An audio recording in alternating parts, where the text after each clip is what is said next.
paid because of a lapse in government funding. But a group of bipartisan lawmakers is trying to change that. Our Washington Bureau reporter Samantha-Jo is joining us live at Capitol Hill, live at 5:06, to explain what they're doing. Hi, SJ.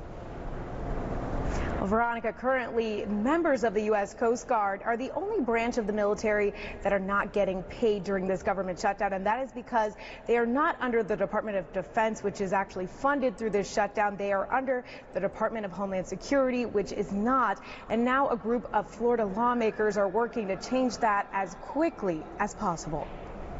This is what keeps me up at night right now. The Florida delegation is banding together, fighting to make sure the state's nearly 5,000 active duty Coast Guard members are properly compensated as the shutdown continues. If you think about these individuals who want to spend their time taking care of the citizens of our country, now they're worried about, can they pay their bills? Can they put food on the table?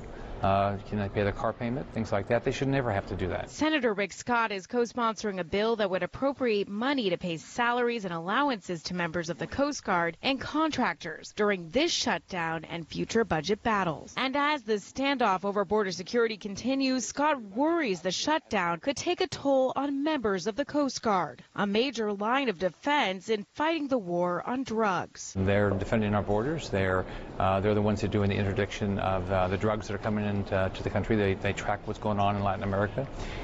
They work really hard, and they ought to get paid. Scott's legislative push comes after the House introduced legislation of their own last year. We're way ahead of him because remember he was sworn in later than any other senator, so he's kind of a little late to the party. Department of Homeland Security Secretary Kirstjen Nielsen says she's working with lawmakers and the administration to reinstate funding for the Coast Guard. And while Congress passed a bill last week to retroactively pay federal workers, including Coast Guard members, it wouldn't go into effect until after the shutdown is over. It's inconceivable to me that we have made this a partisan issue instead of really focusing on the issues that are most important for the American people.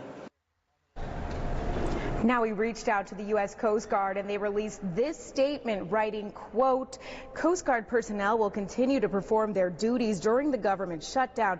However, the longer the shutdown lasts, the more difficult it will become for the Coast Guard to maintain mission readiness.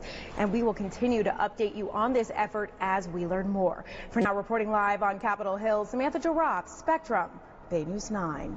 Thank you, SJ.